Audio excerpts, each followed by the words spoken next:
Sabbath last Saturday. Due to some audio-video problems, our first few minutes of this week's teaching had to be re-recorded. But then later we'll return to our regular video. It should just be a few minutes just to get you caught up. We started in Ephesians 2, and we're going to spend some time with Ephesians 2 before we get into the rest of the teaching, because it's important that we establish, or in many cases reestablish, exactly who we are in Messiah Yeshua. We are no longer Gentiles. If one understands the word Gentile to be just nations or someone who is without God.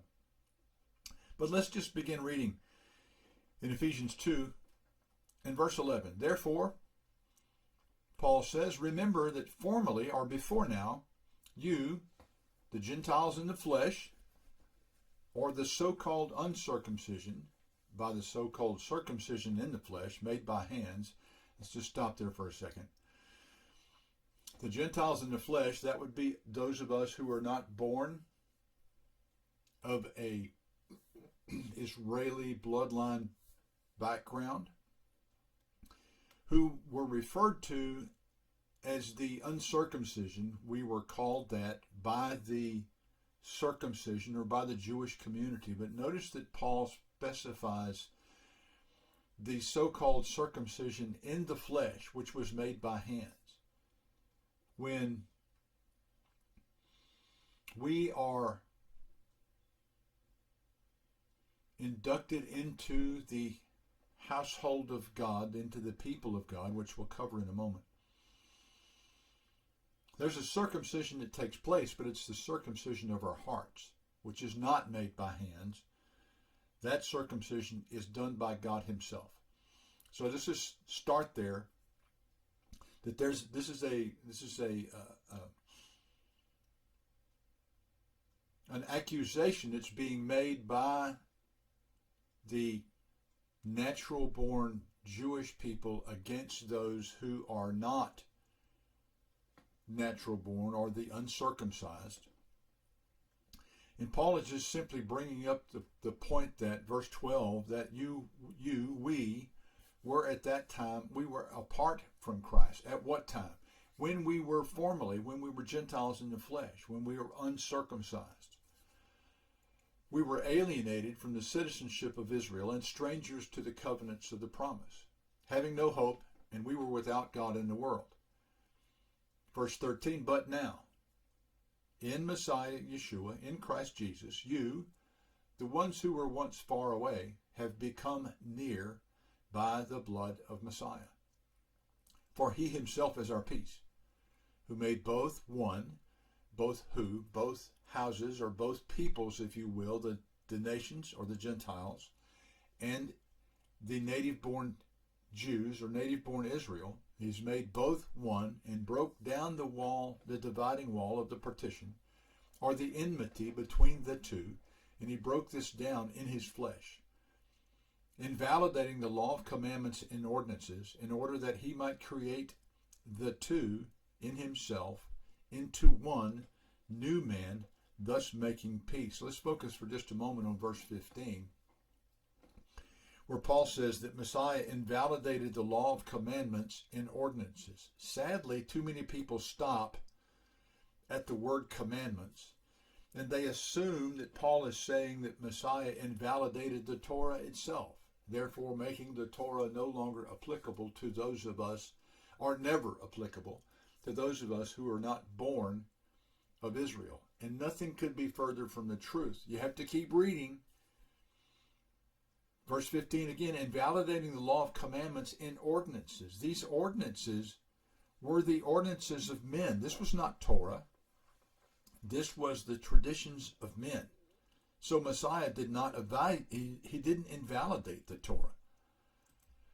Continuing in verse 16, that He might reconcile both in one body to God through the cross, killing the enmity in Himself. Killing the enmity between the two, Jew and Gentile. And in coming, He proclaimed the good news of peace to you who were far away, and peace to the ones who were near. Because through him, through Messiah, we both have access in one Spirit to the Father. Verse 19, important.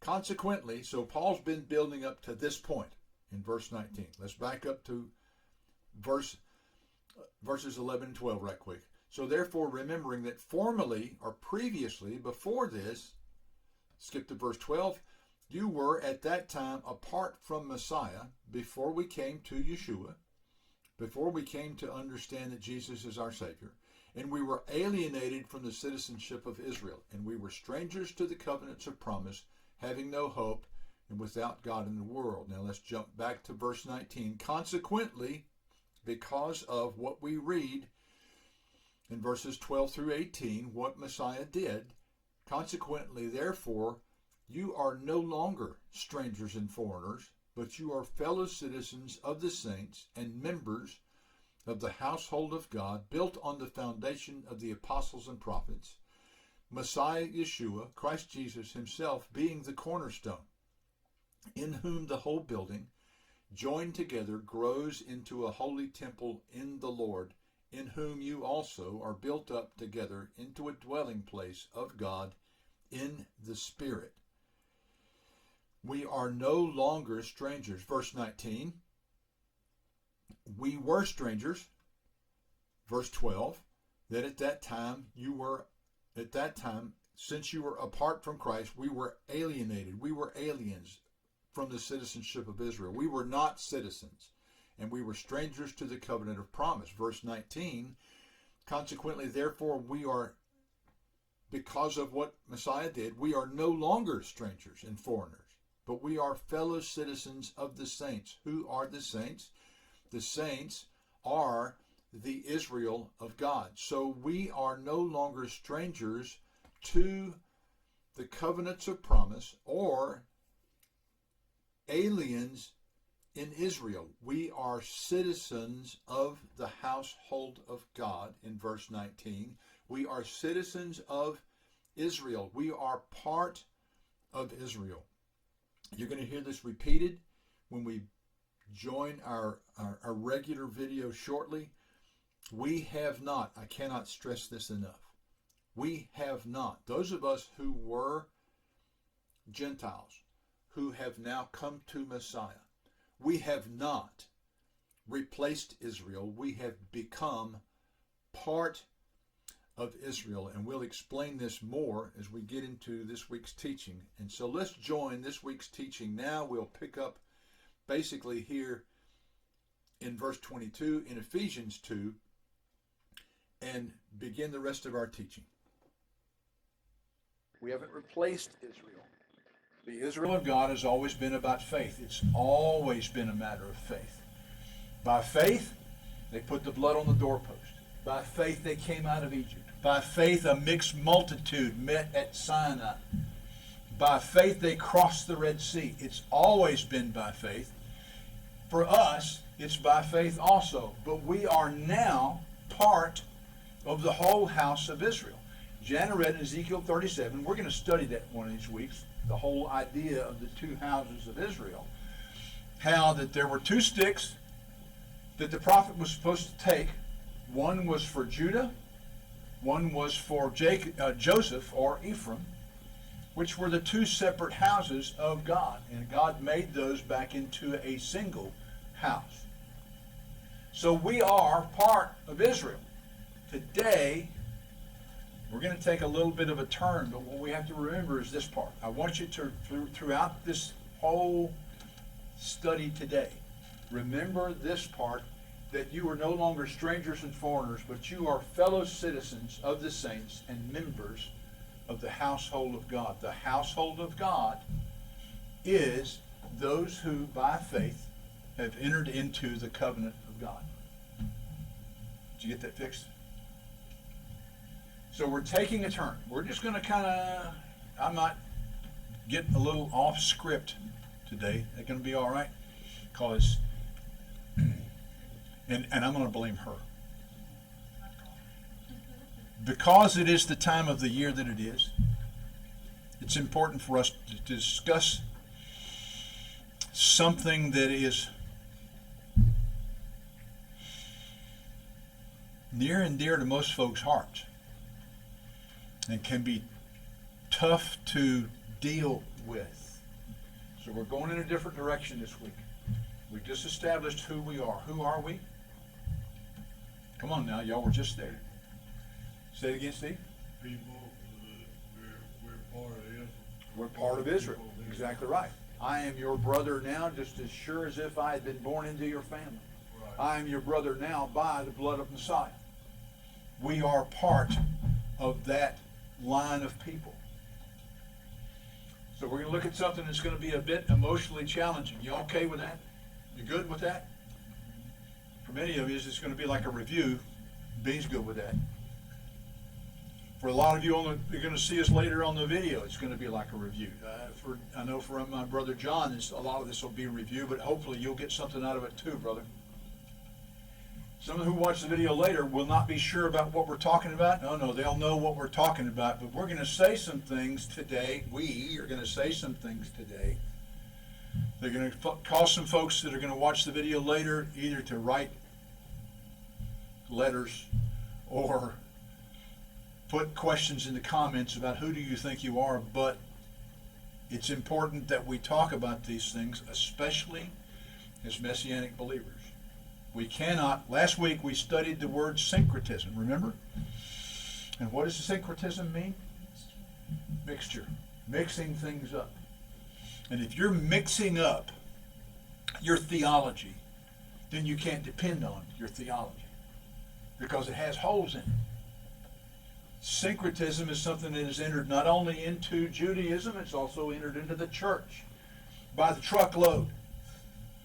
And so when we make the decision to walk in Torah, the implication is that we are going to go back to the ancient past. We're going to try to do away with those things that have polluted the faith and return to those things that God tells us to do, not some of those other things. Some people refer to what we're going to talk about as faith traditions. Now, there's an issue right there. Because we know how powerful traditions are. Well, when you take tradition and you say that this is our faith tradition, you have compiled the problem. You've compounded the problem. Because faith traditions are those things that people have lived their entire lives. You and I, for most of our adult life in Messiah, lived with a certain understanding about the Word of God. And then all of a sudden, not exactly. But we had to turn loose to some stuff. Okay? So what we're going to do today, remember this. Write this down somewhere. By my friend, not my friend, but I like it, the guy, Ben Shapiro. Facts don't care about your feelings. Okay? Because they don't. They just don't. When it comes to the facts, when it comes to the absolute facts of an issue, I don't care how you feel about it. The truth is, God doesn't care how you feel about it either. When he makes a statement, he's not checking. Diane, he didn't check with me and go, Dan, you feel okay with this? He just said, this is it, and this is the way it's going to be. We are left with the single. Some people say we're left with two choices, and I've said that before myself. I think we're left with a single choice. And that's to obey. That's to get in line. Because if we decide we're not going to get in line with what God says, then we have decided to rebel against him. Now, in my mind, that's not even a choice. So facts don't care about your feelings. I'm going to share some facts with you that might go crossways to some things that you've been comfortable with. Like I've never done that before. Deuteronomy 12, 29 to 32 says, when Yahweh your God has cut off the nations whom you are about to go into to dispossess them before you, and you have dispossessed them, and you live in their land, take care so that you are not ensnared into imitating them after they have been destroyed from before you, and so that you do not inquire concerning their gods, saying, how did these nations serve their gods? And this is how I want to do also. Facts don't care about your feelings. God says, don't do that. Verse 31, you must not do so toward Yahweh your God, because of every detestable thing that they have done for their gods, Yahweh hates. Even their sons and daughters they would burn in the fires of their gods. All of the things that I am commanding you, you must diligently observe. Brad and I were talking earlier about the observation of the Torah. Here we have God telling us, the things I'm about to tell you, you must diligently observe. He actually, Brad, doesn't give us a choice here. He says, do this. You shall, I know you never preached this, but I preached this part of the verse right here. See this? You shall not add to it, and you shall not take away from it. Oh my goodness, I used to preach that verse regularly. And then as fast as I could, I would vacate the Old Testament, run to Paul's letters in the New Testament, so I could tell you how fast it is that we're going to get out of here when Jesus comes back. Which would effectively was adding to and taking away from the Word of God. But here in Deuteronomy, God says this. This is called God math. Don't add to it. Don't take away from it. What you read is what it is. That's it. So you can get it the second time. In case you missed it here. That's right. Pick it up in Revelation. God said don't. He just said don't. Don't do like they do. And yet we have. Now you're probably thinking, wait a second, hold it, back that truck up. Hang on a minute. What do you mean, yes, we have? We got to put Christ back in Christmas. Christ was never in Christmas, so not You gonna start already? yes. I ain't even got started yet. We were trying. I ain't even got started. I mean, at least I got your brother back there busy in the back. Maybe I need to put you washing dishes or something. Yeah, she's watching diligently. She is. And but that is the question. Was he ever really there? Now listen. This is a big deal. Do not go to your parents' house or your neighbor's house or your in-laws' house and start talking about that pagan tree in the middle of their living room. Unless you just want to get thrown out on your ear. But facts are stubborn things. Are not invited to anything else. I mean, if you're looking to not be invited, then that's your key right there. That's the best way to do it. We want to look at the straw man argument. This is a phrase that gets tossed around a lot, okay? And I want you to understand what it is. When we start talking about this season, when we start talking about Christmas, a straw man argument is a weak or imaginary argument that is set up to be easily defended. In other words, if I make a straw man argument to you, Steve, it's something that I can defend real easy, it looks like, because it's a very superficial argument. And usually, for example, Christmas is pagan? Okay, well, what are you going to do next? Tell us that the Druids invented hot chocolate, so it's bad for us? Okay. One has nothing to do with the other one. That's a straw man argument. It doesn't have, whether or not the Druids invented hot chocolate, they didn't, by the way, Gidget, so enjoy yours, okay. Has nothing to do with whether or not Christmas is pagan. It's got nothing to do with it. And yet, those are the kind of arguments that you will hear. Well, next you're going to tell me that we're not supposed to have Thanksgiving. No, it didn't say that. That's apples and oranges. The two don't fit together. You cannot use one argument to prove the other one. You just can't. Facts are stubborn things. Enjoying a warm beverage and the act of assimilating pagan customs into the worship of our Creator, they're not related at all. So this idea, this thing that when they try to throw those curveballs, that's called a straw man argument. It just won't hold up. There's no logic behind it. It's a knee-jerk emotional reaction, because when you start talking about this season, you're just getting real close to folks' emotional nerves. I mean, you're just, yeah, you are. You're getting right into their heart. I mean, so I'm going here with y'all and with y'all. But when you go here with other people who haven't studied with us, you must go gently. You must. God is not expecting us.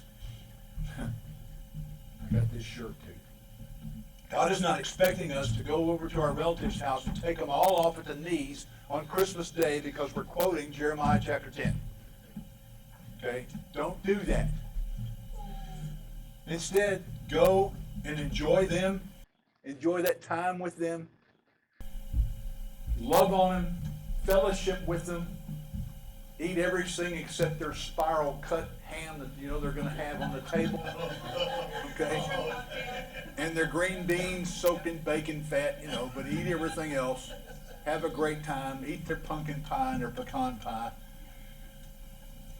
But that's right, but don't try to take them off at the knees. That's not how you love your family into the kingdom. Brad, you were going to say something. That'd be good. You're good? Okay. All right. That'd be good. All right. New meanings. No. You know how we work here. You got something, toss it out there. We'll all get on top of it. Okay. All right. That church that we talked about sometimes. Mm-hmm. One of the things I don't like about it is that they look at the whole Christian world and say, they're all wrong. They're going to church on the wrong day. And, yeah, maybe so. Okay. But that's not my place to judge the whole Christian. That's exactly right. That's exactly right. And especially not from a point of condemnation like that particular denomination does. Okay? God says worship on the Sabbath. Facts, don't care about your feelings. I don't care what anybody else says. If you want to worship, if we want to come down here, we won't tomorrow because we've got other things going on. But if we decide to come down here tomorrow and worship with First United Methodist Church downstairs, I understand the bell choir is going to do a presentation, which if you haven't heard the bell choir here, they're awesome. And if we decided to come here and enjoy that and just worship the Lord with these folks, there's nothing wrong with that. But tomorrow's not the Sabbath. Today is. But that doesn't mean I can't go worship with them. We worship on Thursday mornings after we eat everybody's food. And we study the Word of God. Is there anything wrong with that? Because we're in a church. Come on. Sorry. We're not worshiping that food either. But that's right. We're just enjoying it. All right. So let's talk about new meanings for a second. Okay. Now you're gonna relate to some of this. You've probably done it yourself. Maybe you haven't. I did. So I could just run off at the mouth about it because been there, done that, Jenna. Making new traditions and claiming the days for God. Let's do that. Okay. Let's do that. Okay, so maybe it was pagan, but you know what? We're going to reclaim it for God because God made all the days. Do you remember what we read in Deuteronomy 29? He didn't say to reclaim anything for him. He said, don't do that. Don't do what they're doing. So, remember what kind of argument we looked at? The straw man argument. This won't work because God said don't. No. Why does this argument only apply to Christmas, by the way? It only applies to Christmas. It doesn't apply to Easter. No. This argument, making new traditions and claiming the days for God, only really applies to Christmas. Most people in the church today won't celebrate Easter. They'll tell you they're celebrating Resurrection Sunday. I'm good with that. Because the idea of Easter has kind of fallen out of favor, but not this thing. This one is the one that they'll defend. This is, as our brother Terry says, this is the theological hill they're willing to die on because they're reclaiming the day. Yep. What? But besides just that tree, you've got little false gods, Santa Claus, the reindeer, the elves. Rudolph. I don't know. Rudolph the red-nosed reindeer. I don't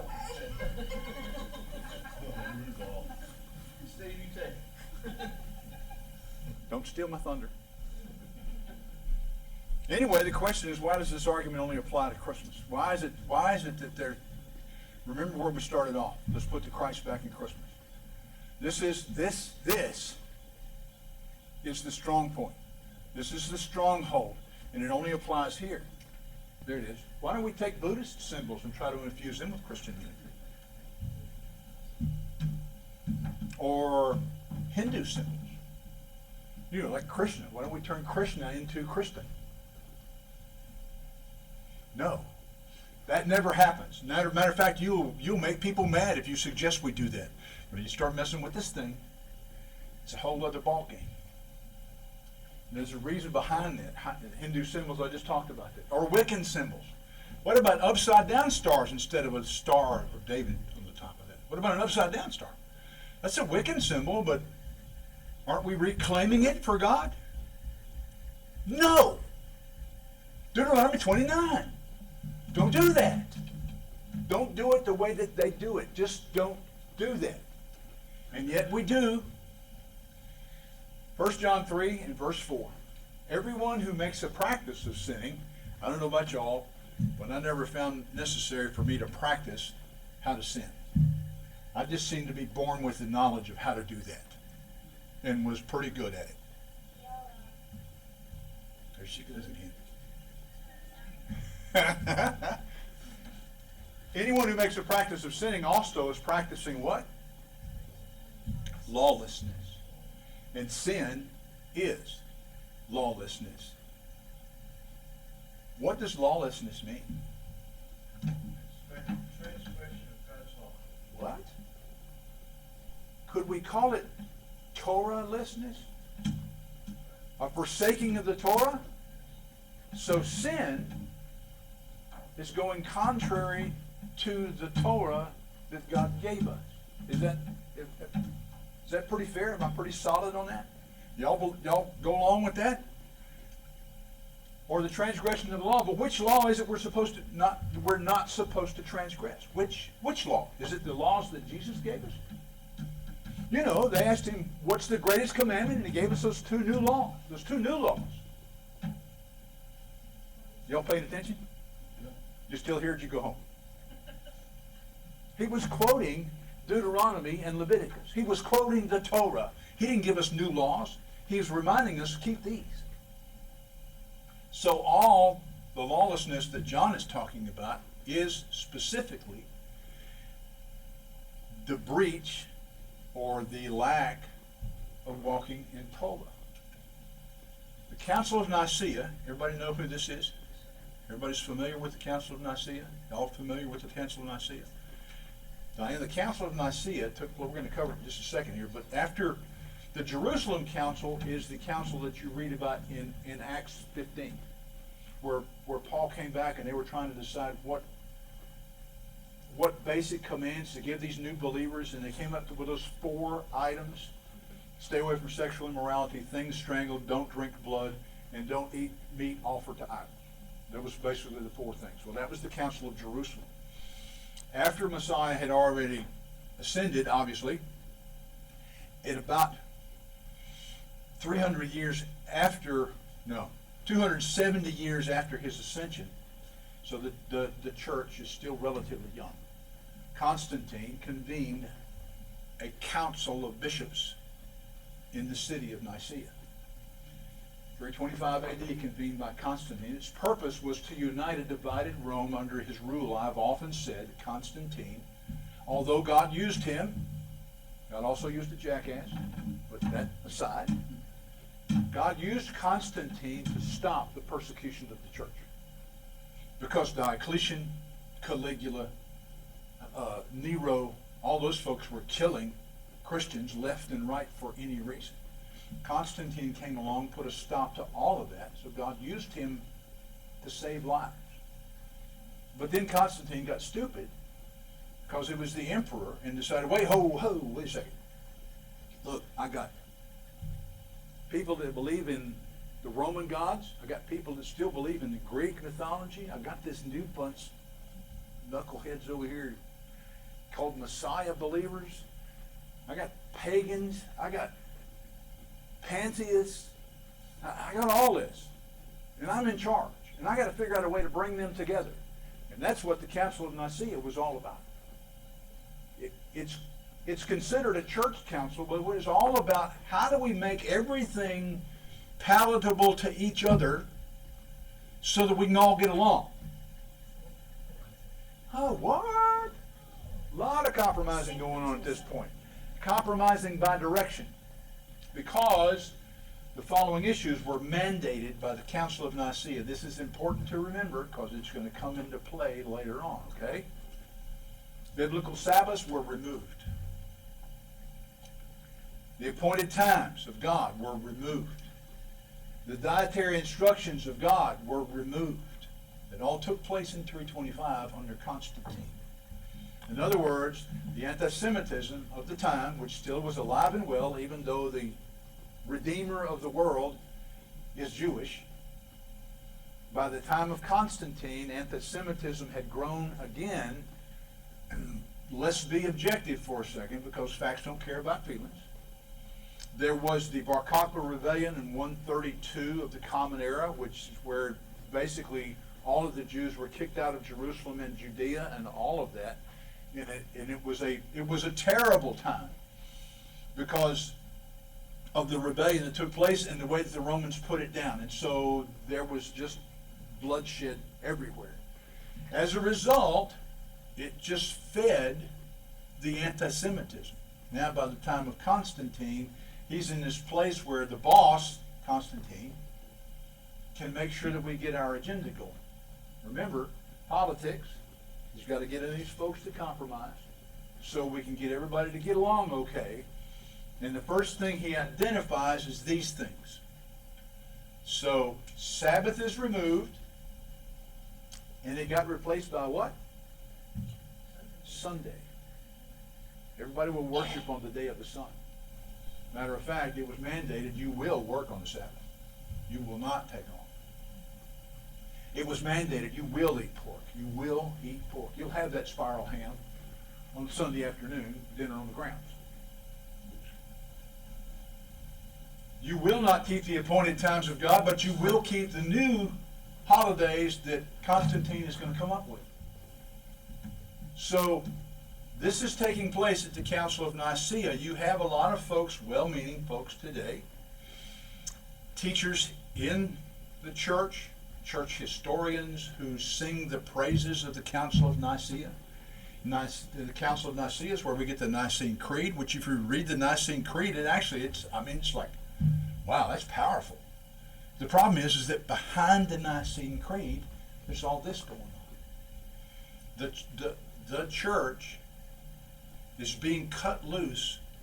The last strands of their attachment to the roots of the faith have now been cut loose and mandated to do so. The focus was to distance the church, the organized church, from the law of God or from its roots. So what's the result? Let's go back to Deuteronomy 4 for just a second. Here's another one. You shall not add to the word that I command you, nor shall you take away from it, that you may keep the commandments of Adonai, your God, that I command you. Moses is speaking this day. Don't add to, don't take away from. It's God math once more. And yet, Constantine added to and took away from. And everybody fell in line from that time forward. Matthew 5:19, I love this verse. Yeshua is speaking. He says, now, whoever therefore relaxes one of the least of these commandments, we've taught about this, we've talked about it. You remember what the least, what is considered the least of the commandments by the rabbis?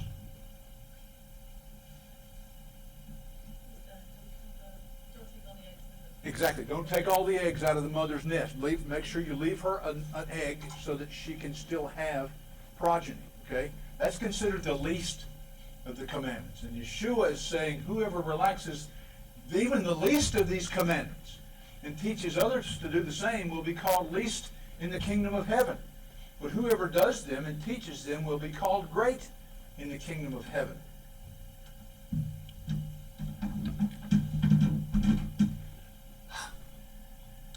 folks that will tell you that we no longer have to keep any of the commandments. And these are people who stand behind the sacred desk on Sunday mornings and tell you that the law's been done away with. I would say, and this is just Dan, I would say that those folks are now in breach of what Messiah himself said.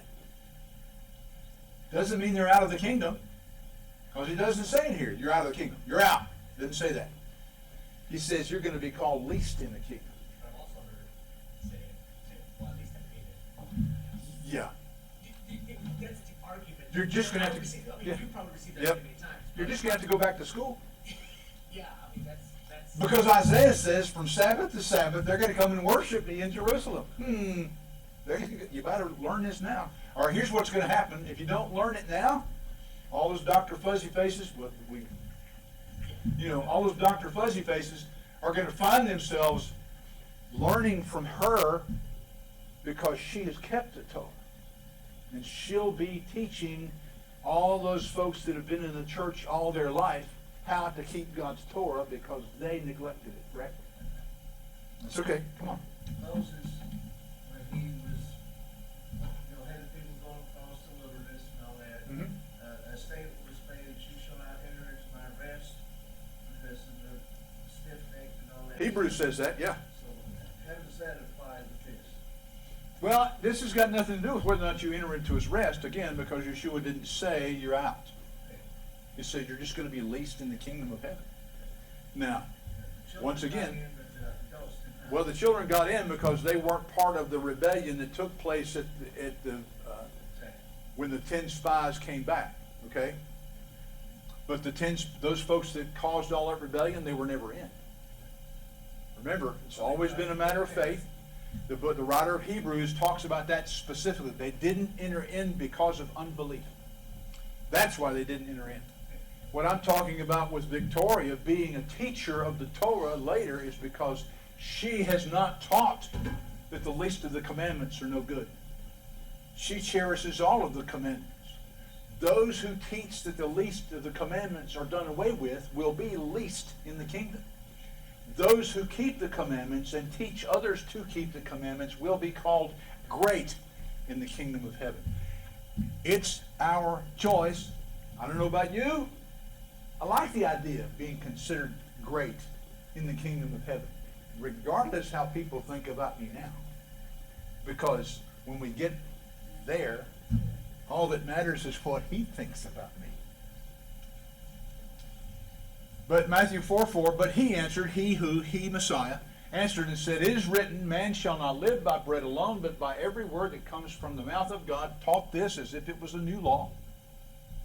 When in fact he's quoting Deuteronomy 8:3, which says, and he humbled you and let you hunger and fed you with manna, which you did not know about, nor did your fathers know about, that he may, what? That he might make you know that man does not live by bread alone, but man lives by every word that comes from the mouth of Adonai. So Yeshua was quoting Deuteronomy when he said that. It wasn't some new deal he came up with. He's reminding the people what God has already said. Let's look at a timeline right quick. We're talking, I needed to lay some background before we got here, okay? 2800 BC, the ancient winter solstice, known as the birth of the sun, celebrations began. That's the first known celebration of what is known as the birth of the sun, which takes place during this season. 2800 BC. In approximately 4 AD, depending on how you read the calendars, it's kind of a confusing thing, Yeshua was born. So, for all that time, for at least 2,400 years, the birth of the sun was already being celebrated. Let's go back to straw man arguments. Heard some folks talk about how, the pagans say that this season is theirs, and that Christians just took it, hijacked it, right? And this individual who supposed to be a scholar of a biblical scholar, said that's not so because the pagans had nothing to do with this time of the year. Excuse me. Facts are stubborn things. So the birth of the Son was being celebrated 2,400 years before Messiah showed up on the scene. So he's born around 4 AD, just for the sake of conversation. In 354 AD, wait, what happened in 325 AD? The Nicene Council took place. And what happened at the Nicene Council? Yeah, and they did away with? Exactly right. Basically, they did away with the Torah. Okay? It's interesting that it was only, somebody do quick math, 320, 354, 25, what, about 28 years, 27 years, something like that. 27 years later, after the Nicene Council, is when the first Christmas was observed. Here's my question, my big question. He's born here. So for 350 years, they didn't celebrate his birth? If it was that important, you'd think that the apostles would have been celebrating it every year. 354 years later, it was first celebrated as his birthday. Let's continue the timeline. In the 1500s, so we jump forward from 354 AD. That's our first time that it's celebrated, okay? By the time you get to the 1500s, the reformers, thank God for the reformers, people like John Calvin and other folks. Martin Luther, not as quite as much as John Calvin, but he was in that same boat. They rejected the liturgical year. Do you know what the liturgical year is? No. Okay, the liturgical year, this church is a Methodist church. It's a liturgical church. There's a certain liturgy throughout the year that is done, that's followed. Certain seasons, certain passages of Scripture, certain topics from week to week and month to month. We are considered to be in the Advent season at this point. So there's a liturgy that takes place during the Advent season. What happened was that people like John Calvin rejected the liturgical year as not being grounded in Scripture, which it is not. You have things like, I wish my brother Bill were here, like the fast of Mary. Well, why are you doing it? Well, maybe it's because 354, 325, Council of Nicaea, blah, blah, blah, blah. There's some compromise that's going on. Maybe it's because since you're worshiping the Queen of Heaven, which is what Mithra's mom is considered, then you want to have the fast of Mary. When in fact it falls on the same day that, is it Tammuz, was supposed to have been born by his mother. How does that work? So John Calvin, those guys rejected the liturgical year altogether. Said, nope, we're not playing that. So now who's going to be the magic gift bringer? Because before this, there was a magic gift bringer who was known as St. Nicholas. Who, by the way, didn't exist. Straw man arguments. You get people that are trying to defend what's going on by talking about how St. Nicholas was this well-known... Huh? Absolutely. St. Nicholas is supposed to be this major patron saint who was supposed to, the legend says, is that his parents left him a lot of money and he would go and give gifts to poor children. Myth. Completely unsubstantiated. Even the Catholic Church had to get involved in this at the Vatican and say, we have no record of this person known as St. Nicholas. And so they basically, I forget what it is when they remove the designation as saint but the Catholic Church did that to this person called Nicholas because they didn't know who he was either. And yet, he was the magic gift giver who just showed up. He knew somehow or another whether she was right, good or not the whole thing, okay? We present these secret gifts. There's more to that. We need to just kind of keep moving forward. So anyway, they're looking for who's going to be the magic gift bringer now? Remember, the reformers are like, we're doing away with this whole liturgical year thing, Fred. Chris Kringle, who now is synonymous with St. Nicholas, even though Chris Kringle means just that, Christ child. So now the church brings in to this celebration of the birth of the Son of God, as the magical gift giver for children. If you go back and look at some of the older prints, you will see no Santa Claus, no St. Nicholas. Did that come from German? It did come from German origin. It did, yep.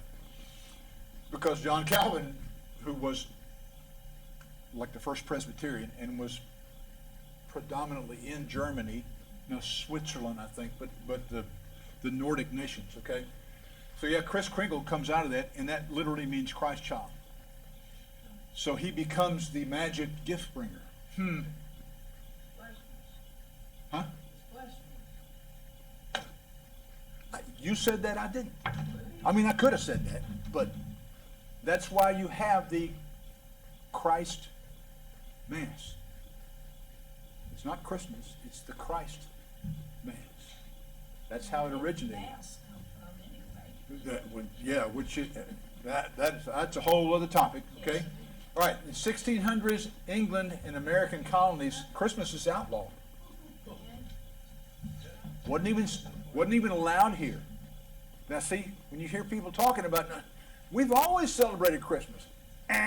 Wrong answer, but thanks for playing. There's the door. It was outlawed, completely outlawed.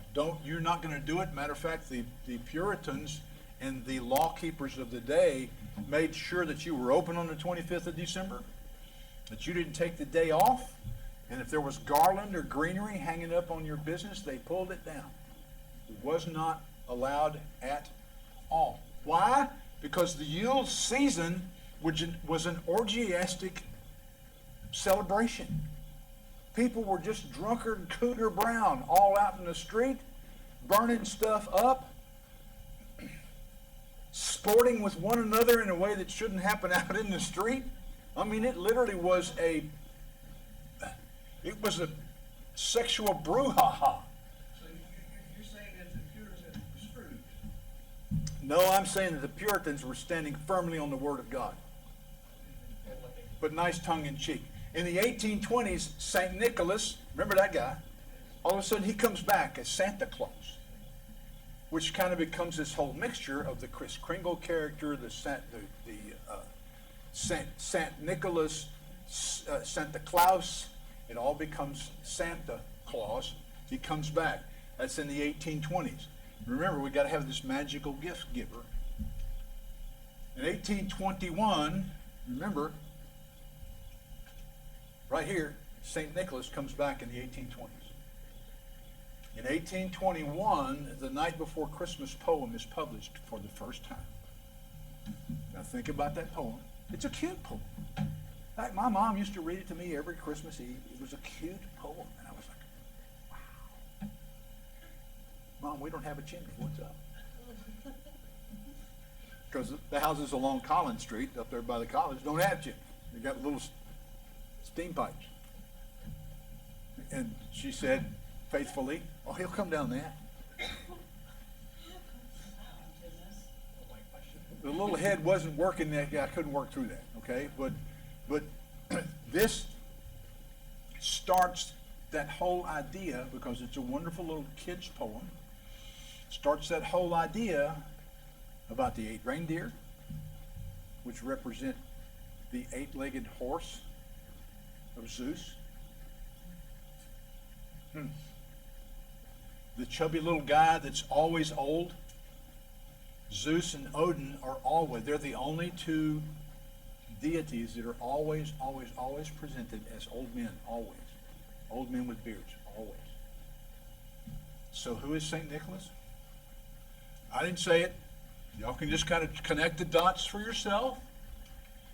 In traditional lore, the sorcerer, now, catch this.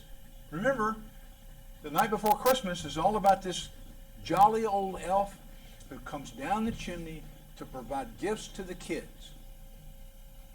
In traditional lore, the sorcerer, the demon, or the witch enters the house through the chimney instead of the door. So you got this mixing going on. And this is not something that, obviously, that the church made up. This is something from folks who used to study that kind of thing, who would have been Wiccan or witches or that sort of thing. Yep. In 1931, Coca-Cola produces a marketing drawing of Santa based on the 1821 poem. You've all seen it. It's the classic Santa Claus drawing. And it stuck. But remember, until like 1820, Christmas wasn't even celebrated in the United States. Now in 1931, Coca-Cola went, we can make some money right here, because the whole "'Twas the Night Before Christmas" poem is now being taught, and Santa Claus is back, and we can do this. And then you get these folks. Well, I know everything you said is, Gidget, I know everything that you've said is right, but it doesn't mean that to me. Remember where we started off? Facts don't care about your feelings. God doesn't care. God doesn't care what it means to you. He only cares what it means to him. Remember what we read in Deuteronomy 29. Don't study what they do, and don't do as they do when it comes to the worship of their gods. John Calvin, that guy that was part of the Reformers, says, on comparing the Christian calendar with the pagan one, it is impossible not to be struck by the great concordance or the similarities of the two. Now, can we consider this concordance or this similarities as the effect of chance? If you look at, I was going to try to grab a graphic of the pagan year to show where the Christian holidays line up, and I failed to do so, but it is pretty enlightening. Because the 25th of December, let's just focus on this one, was declared by Pope Gregory in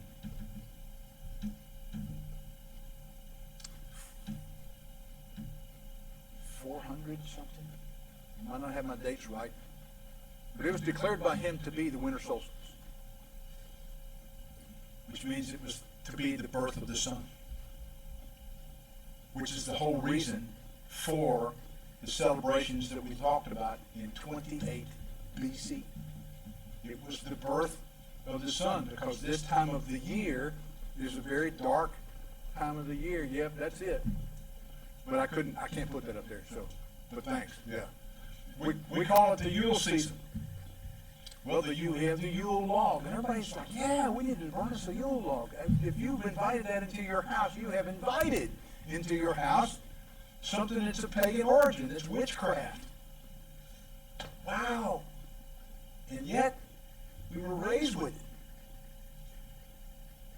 And this is a very emotional thing with a lot of people today. I present it to you so that we can go further in separating ourselves and in being a peculiar people.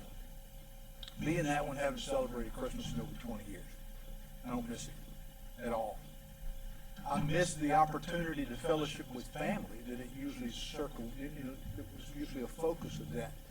But as we were talking about here recently, you stop and think about it, there's a level of pressure that's put on you.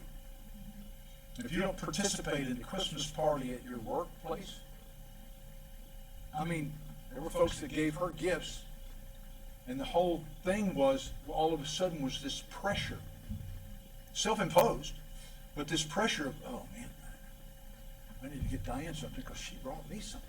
And so then that thing just kind of escalates, and it snowballs. And so you have all these people, you have to, if you ask them a question, you say, really, are you buying a gift for this person because you just really want to love on them and bring them a gift? Or are you buying a gift for them because you know they're going to give you a gift and you've got to pay something back?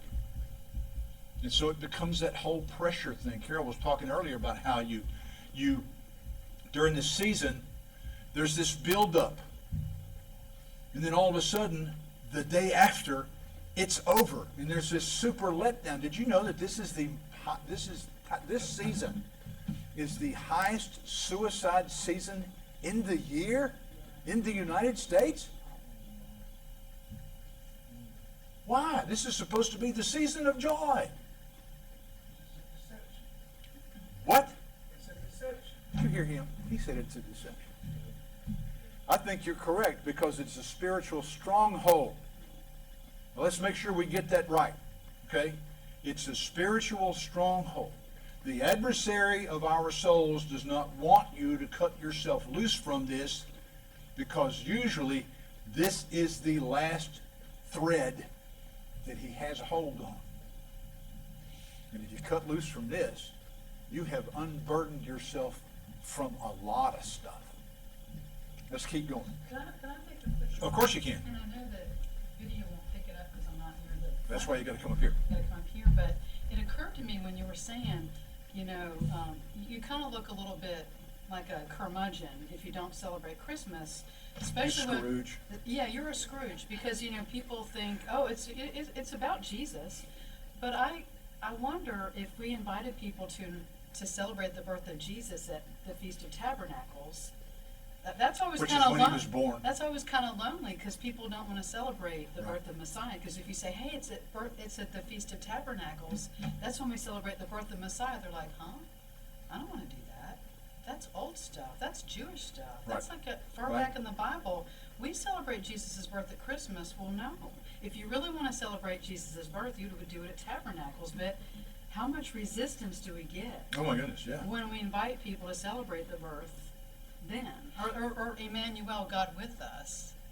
You know, so And everything it's has- not really about celebrating the birth of Jesus. Right, and everything has become so commercial. There's commercial pressure on you. It usually starts, what, Steve? Like the first Christmas commercials usually show up around just before Thanksgiving. You know, yeah. So there's all that pressure that's building up because it's a commercial thing now.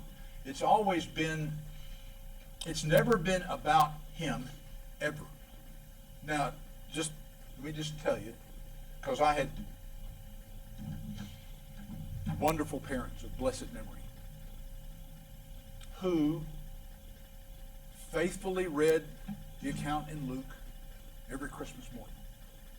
So they were very careful to weave in the birth of Jesus into Christmas Day. And I appreciated that. I appreciate it to this day, because it gave me a perspective that many people today do not have. And so I appreciated that. But it doesn't matter that they did that. They were wrong then.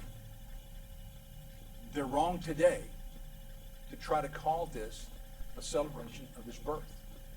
Here's one for you before I can get to this guy. Don't think I've lost my place, because I haven't. Did you know that every nativity scene that you see, every single one, is wrong? So I would have Michael here as my timekeeper. Okay. Every single nativity scene is wrong. There were no wise men there at his birth. They didn't show up until maybe 3 or 4 months later, maybe a year later, because they had to come from Persia. Said the child. It was 2 years, I thought. Probably 2 years. So they weren't there. All the animals, nope, they weren't there. This idea that poor Mary and Joseph were in this little lean-to, and baby Jesus was in this hay rack over in the corner, that the donkeys kept coming over and sniffing on him because he was laying on their food. That whole thing is wrong. Take it a step further. Where does it say three? Huh? Where does it say three? Three what? It doesn't say it. It never says three. And nobody wants to go there. That the idea that they were magi means that they were probably astrologers, and that they were probably bringing gifts. They were probably bringing gifts that Daniel the prophet had been setting aside for millennia, because he kept saying he was known as Belteshazzar. He was the lead magi, the lead astrologer in Babylon. And so he, in his prophecies, is talking about the coming Messiah, the scepter of Shiloh. He's talking about him, and because of the respect that they all had for him, all these gifts that he talked about, you need to take them to this guy because he's the king. That's what they were bringing with them when they came to find whatever it was that was under the star. Yes? I just wanted to say that the people that were paid to come and kill Jesus, Mhm. Jesus was probably around 3 years old at that time. No. He would have been less than 2. Mm-hmm. That's a good point, because he still would have been an infant. But fortunately, God appeared to Joseph in a dream and said, take your wife, take the child, get out of here. And so they left and went to Egypt. So they weren't even in the Judean area when all these guys came through. But that's a good point, okay? The truth of the matter is, now just think this through for y'all. Don't mind if I just kind of ramble for a minute, do you? He said, yeah. If you're a shepherd and this angel shows up, and the only information the angel gives you, Diane, is born to you today in the city of David is a Savior who is Messiah the Lord. That's the only information you're given. Do you know how many places you'd have to go check to find out where he's born? You ever thought about that?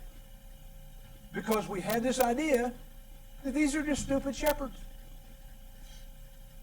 These were Levitical shepherds watching Levitical sheep who were to be identified for Passover sacrifices. Chew on that for just a minute. And the place that those sheep would have been, or that those lambs would have been born, was in places known as the Tower of the Flock. Book of Malachi. Micah. Chapter 4, verse 8. And you, this is a prophecy about the Tower of the Flock. You, O Tower of the Flock, the stronghold of the daughter of Zion, to you shall it come, even the first dominion. The kingdom shall come to the daughters of Jerusalem. The Tower of the Flock was the place where the newborn sheep for the Levitical priesthood would have been taken. So if the angel Gabriel appears to these Levitical shepherds and says, and of course they know the prophecies about Bethlehem Ephratah, which is not the city of Bethlehem. It's a mile south of Bethlehem. In the place where they kept the Levitical sheep, it's where David took his family land and said, I want to set this aside, and from this point forward, the Levites will raise the sacrificial sheep in these pastures only. And there were specific shepherds that would have been working those pastures. And there was a specific place on that property where those lambs would go to be born, and then to be wrapped in swaddling clothes and inspected. So when the shepherds heard from Gabriel, they knew exactly where to go. because they were in Bethlehem Ephratah. They were in those fields promised by Micah of where the king would be born. So when they went to, now think about this, you've been raising Levitical sheep all your life. The priests come and inspect the lambs that you have provided to make sure that they are perfect in every way for the Passover sacrifice. And so when they take those sheep from you, they put them in a manger in the tower, and they inspect them. And once they have been inspected and found to be without a broken bone, found to be perfect, without a blemish, they wrap them in swaddling clothes.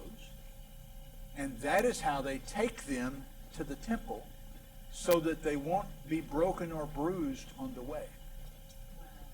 Now these sheep, these shepherds who have done this all their lives, Gabriel shows up and says, "Yo, Fabian, it's today, man. This is it. Born to you in the city of David," okay, Bethlehem,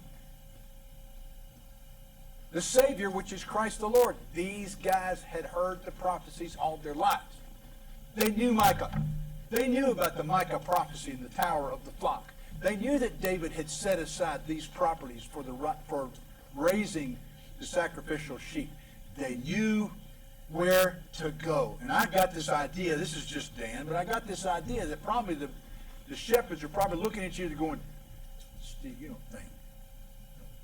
You reckon it's, you don't think."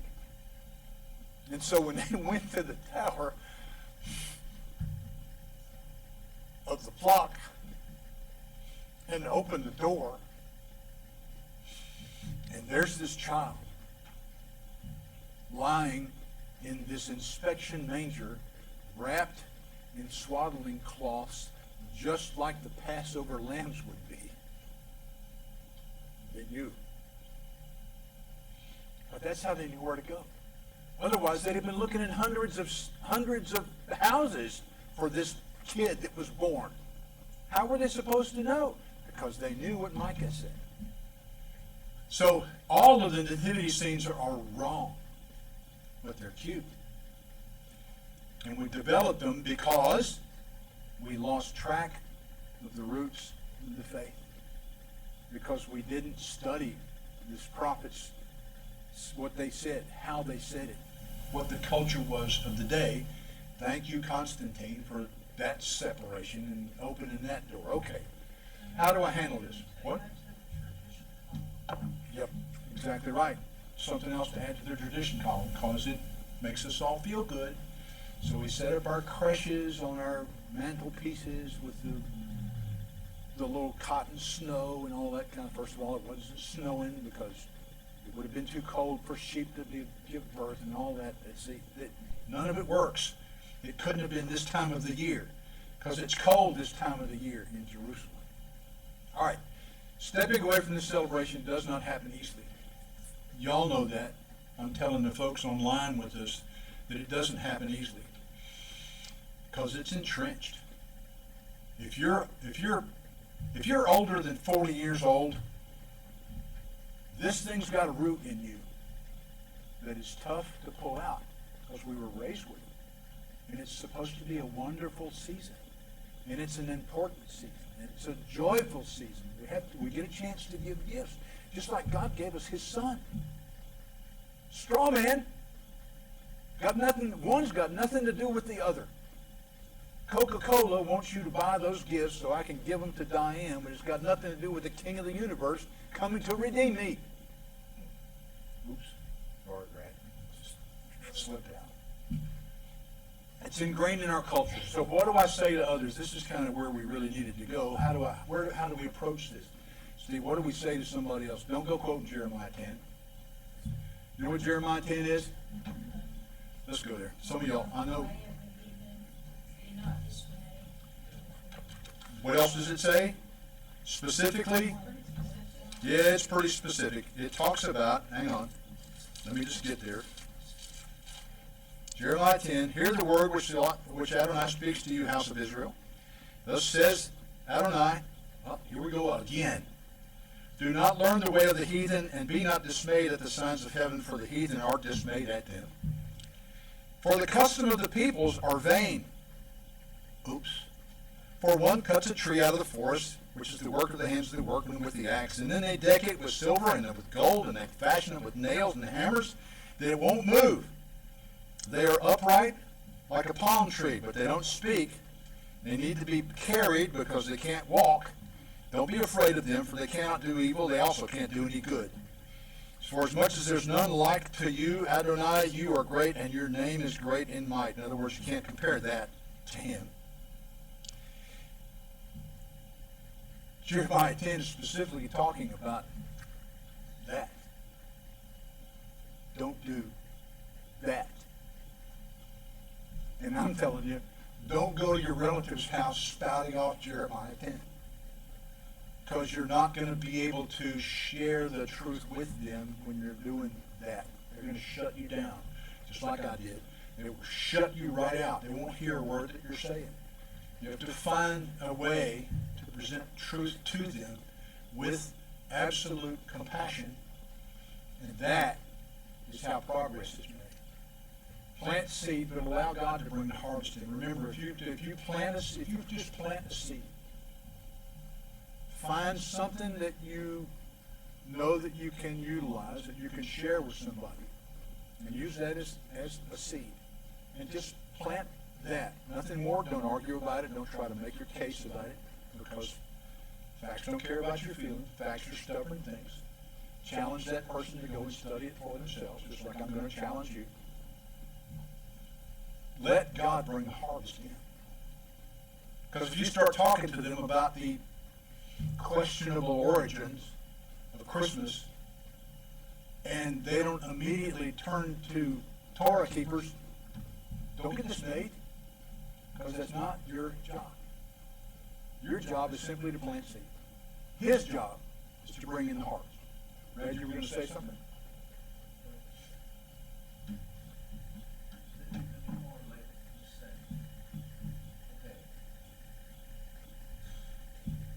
Billy Graham, Mhm. one of the individuals, Mhm. made the statement. One thing he had done wrong in his family, he taught the kids about that Yeah. Santa Claus and all that. And he said, one by one, that the leprechaun and all the physical things, they figured out that wasn't real. And he said he wondered why they didn't believe in Jesus. And they would say, well, Father, we can't see him either. Colton, her son, says that. Yeah. Sure. Because he said it was superheroes. And, I mean, Billy Graham said that is a bad thing for Christians too. Mm-hmm. It is. It is. But in here again, we're not talking condemnation here. We're not. Because we, as a Messianic fellowship, are kind of a one-off. At a minimum. But parents who are still in that place, like I've told you about the theological giants that we raised up, they are walking in the light that they have. It's not our business to break that lamp. It's our business to help that light shine onto the true light. Not to take them off of the knees. You're in that example is very good. The idea that, because I faced that my own self. The idea that, okay, you're going to tell me about Santa Claus that I can't see. Some little short fat guy with deer, which I'm thinking is lunch. That's just me. And Those are total food in the first century for mouse and little gifts. right, or the tooth fairy.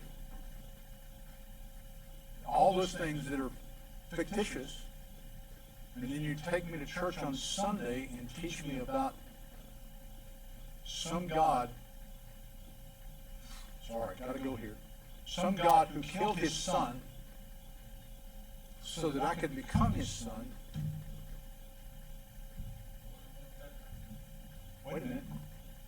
I thought child sacrifice was wrong, because we weren't taught the gospel. You and I talked about that briefly the day before we started, you know? So as a result, if we teach about this little fat guy with a beard that we can't see, yeah, how can parents expect their kids to grow up and serve the King of the universe when you want us to believe in somebody else that we don't see? This is not real. Eventually we find that out. So how do we know he's real? It's it is a spiritual battle. It's a spiritual stronghold. There's not somebody we point our finger at and go, it's your fault. Well, no, it's not true. We can't point our finger at somebody. At the cockroach and say, it's your fault. Because it's a spiritual battle. All right, so what do we do? Because we can't stay here all afternoon, although I'd like to. Don't argue. Just don't argue. Present truth. Present a reference. Challenge them to go find it out for themselves. But don't argue.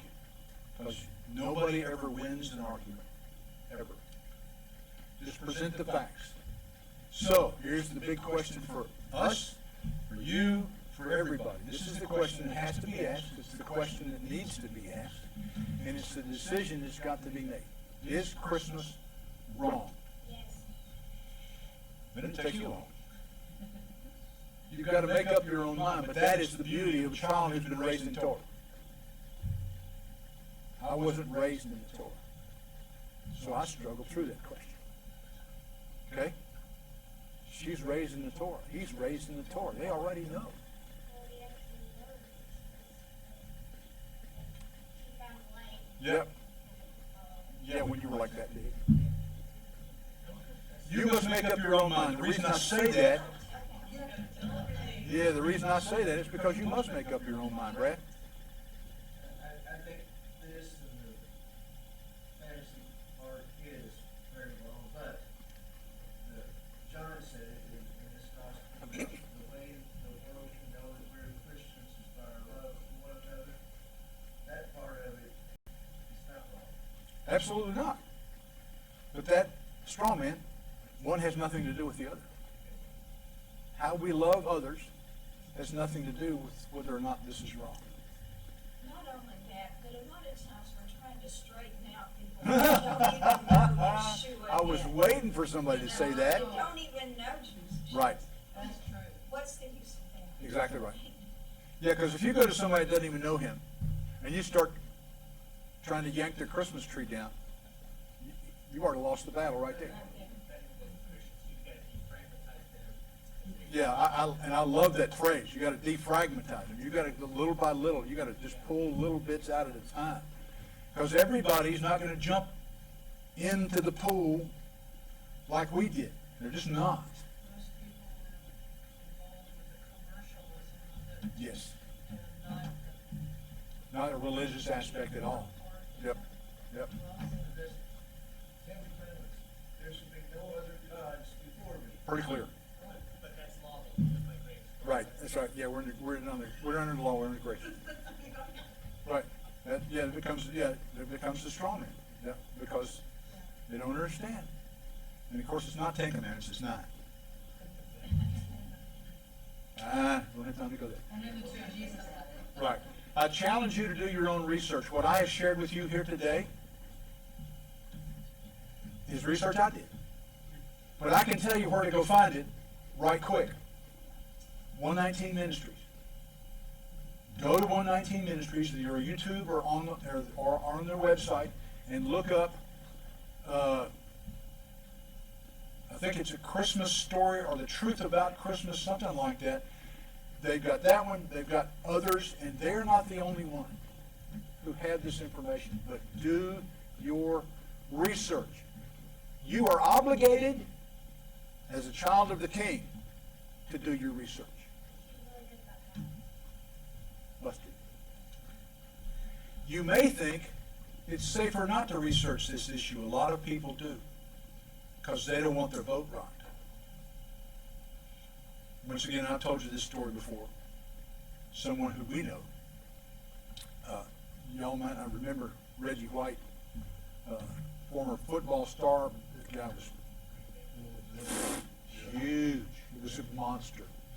And he he came to Torah. He taught Torah at the first Dakota I went to. He was a Torah teacher. You could have knocked me over with a feather. Was it Cornelius? Yeah, Cornelius, yeah. And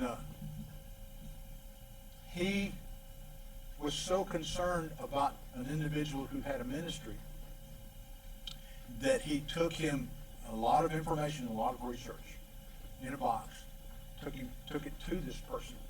And this person basically said, I can't read that, because if I read it, I'm responsible for it. And I've got a worldwide ministry.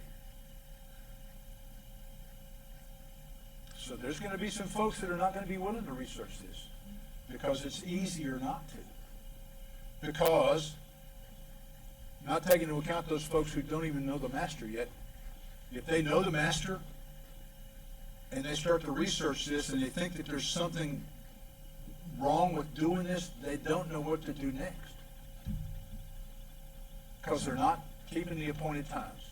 They don't realize that God has given us 7 wonderful appointed times to celebrate. One of them is 8 days long, for crying out loud. Let's eat. Because they're not well aware of the appointed times. And so to them, this disappearing from their life leaves them with nothing. Again, that's why we must approach them in absolute love. We have to. And patience. Defragmenting somebody takes a minute. So you can only go a little bit at a time. Once you do your research, you're only going to have 2 choices. There's not going to be a third choice. There's not going to be a middle ground. Only 2 choices. Accept or reject. Those are the only 2 choices that you have. Finally, Joshua 24 and verse 14. Now therefore fear Adonai and serve him in sincerity and in faithfulness. Put away the gods that your fathers served beyond the river in Egypt and serve Adonai. But if it's evil in your eyes to serve Adonai, then choose this day whom you will serve, whether the gods your fathers served in the region beyond the river, or the gods of the Amorites, in whose land you dwell. Y'all, it could be said that we dwell in the land of the Amorites. If you look around us, everything that's going on, and the laws that are getting passed. But as for me and my house, we will serve Yahweh. Shabbat Shalom. Father, this was a tough day. And I only ask, sir, that the seed planted today, whether here in person or to those that will watch the video later, that it will fall on good, fertile ground and move them to do the research, move them to ask questions. As Janet pointed out, if they don't know you, that it'll drive them to find somebody to introduce you to them. We ask you to manifest yourself to them in a way that they've never known before, with a level of comfort that says, it's okay. It's okay if you lose this day, because I have a lot of other days for you. Comfort their hearts as they search through these things. Draw them out of the bondage that takes place in this season, and teach them what it means to truly be free in your Torah, and to walk in that level of freedom that many don't know today. We bless you, we magnify you, sir. We ask you to help us as we minister to those who may need us today. Give us words to speak, the prayers to speak into their lives, and the blessings to speak. Help us, this congregation, to be lights in the darkness here in Navarre County, and Ellis County, to invite others, to compel them to get involved in what we do here, to just put their toe in the water. Father, we know that you have plans for us as a congregation, and we can not even imagine what you have in store. But we thank you that you are driving this boat, and that we don't have to worry about it. We bless you, we magnify you. We thank you for every house represented here, every house that's joining us online, our brother John. For every house that will look at the video later, we ask you to bless each of those houses. And when we get a chance to come back together, Father, may we do so with a renewed determination to walk in the truth of your Torah, to walk in the light that is you, Yeshua, and to shine your light into the darkness of those around us. Teach us to love others, as Brad pointed out, so that they will know that we are your children.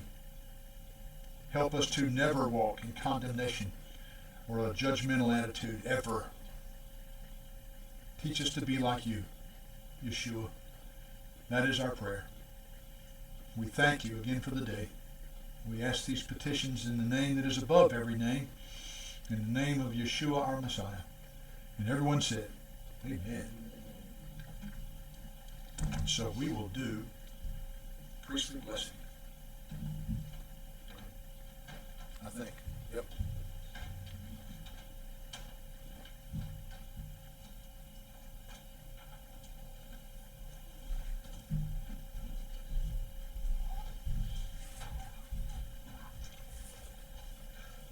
So we invite you to stand. We invite you to duck.